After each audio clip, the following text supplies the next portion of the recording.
этапе масштабных реформ. Россия стремится вовлечь Узбекистан в Евразийский экономический союз, ЕАЭС. На это намекнул посол России в Узбекистане Владимир Тюрденев на пресс-конференции. По его словам, региональная интеграция подобного рода – это совокупность компромиссов, на которые согласны пойти участники Союза. При этом российский дипломат попытался объяснить, что вступление в Союз якобы не приведет к зависимости от России. Ни одна страна, присоединившаяся к объединению, не потеряла своей независимости, сказал он. Заодно Тюрденев раскрыл причины недавнего присвоения Узбекистана статусу страны-наблюдателя в ЕАЭС.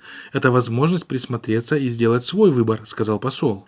Большое спасибо, уважаемый Александр Григорьевич. Я надеюсь, что скоро я стану, и сегодняшний день для нас тоже имеет большое значение. Напомним, 11 декабря Высший Евразийский экономический совет поддержал присвоение Узбекистану статуса страны-наблюдателя в ЕАЭС.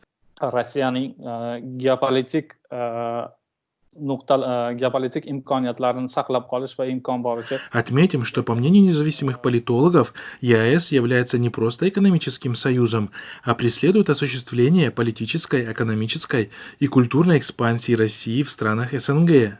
В опубликованном в 2016 году докладе Международной кризисной группы говорится, российское руководство рассматривает ЕАЭС как механизм, призванный не допустить поглощения соседей конкурирующими региональными блоками, в частности и Восточным партнерством ЕС, и потенциальными проектами, возглавляемыми Китаем.